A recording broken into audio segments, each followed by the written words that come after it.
ఎందుకంటే నిజం కన్నా అబద్ధం ఈ సోషల్ మీడియాలో ఎక్కువగా వైరల్ అవుతుంది కాబట్టి. నిజమే సార్, నేను భయపడ్డాను మీరు చెప్పినట్టే. టెక్నికల్ గా ప్రొఫెషనల్ దొంగలు వాళ్ళు.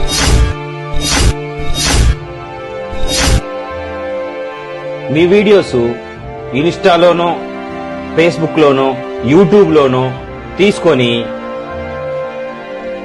ఏఐ టెక్నాలజీతో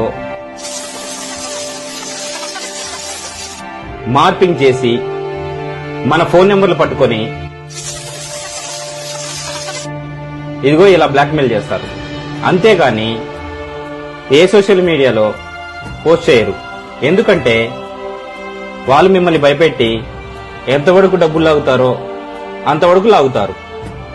మీ ఆడవాళ్ళు ఏ కంప్లైంట్ ఇవ్వరని ఆ సైబర్ నేరగాళ్లకి బాగా నమ్మకం ఎక్కువ. అవునా, దొంగ సచినోళ్ళు. మరి దీనికి మార్గం ఏంటి సార్? అమ్మా, ఒకటి గుర్తుంచుకో, అమ్మాయిలు మీకు కూడా మీరే తప్పు చేయనప్పుడు భయపడకండి. ముందుగా మీ వాళ్ళకి చెప్పండి. ఏం దాచకుండా ధైర్యంగా బయటికి రండి, కంప్లైంట్ ఇవ్వండి. అంతేకాని ఏ తప్పు చేయనప్పుడు తప్పు ఒప్పుకొని లొంగిపోయి డబ్బులు, మానం, ప్రాణం పోగొట్టుకోకండి. అర్థమైందా? అర్థమైందా నా శ్రీమతి గారు? మరి ఆడెవడో ఆ ఎదవరు పట్టుకున్నారా? సైబర్ లో వీడున్నాడు కాబట్టి ఫోన్ నెంబర్ ద్వారా వాడిని కనుక్కుని మొత్తం దక్కించాడు. మార్నింగే వెళ్లి కంప్లైంట్ రిజిస్టర్ చేద్దాం. ఎందుకండి అవసరమా పోలీసులు, కేసులు? మీరు మారరా, అందుకే వాళ్ళు అలా రెచ్చిపోతున్నారు. సరదాగా అన్నానులేండి. కంప్లైంట్ ఇచ్చి వాడి చర్మం ఒలిపిస్తా. వీడే కాదు, ఏ ఎదవనా కొడుకు అమ్మాయిలతో ఆడుకుంటే ఖబర్దార్. కరెక్ట్గా చెప్పారు మేడం. మరి నేను వెళ్ళొస్తా.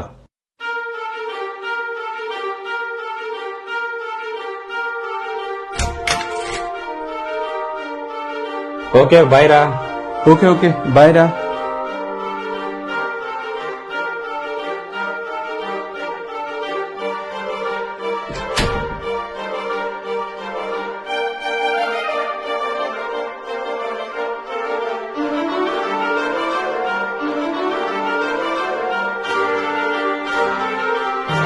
నిజమే ఫ్రెండ్స్, ఈ మధ్యన సెలబ్రిటీస్, యాక్టర్స్ ఈ సమస్య బారిన పడి ఇబ్బంది పడిన వారే. కొంతమంది భయపడి గుట్టుగా ఉన్నవారు, మరి కొంతమంది బయటకు వచ్చి బుద్ధి చెప్పిన వారు ఉన్నారు. అమ్మాయిలు భయపడతారా, బుద్ధి చెప్తారా? మీరే తెలుసుకోండి. So be careful and be aware.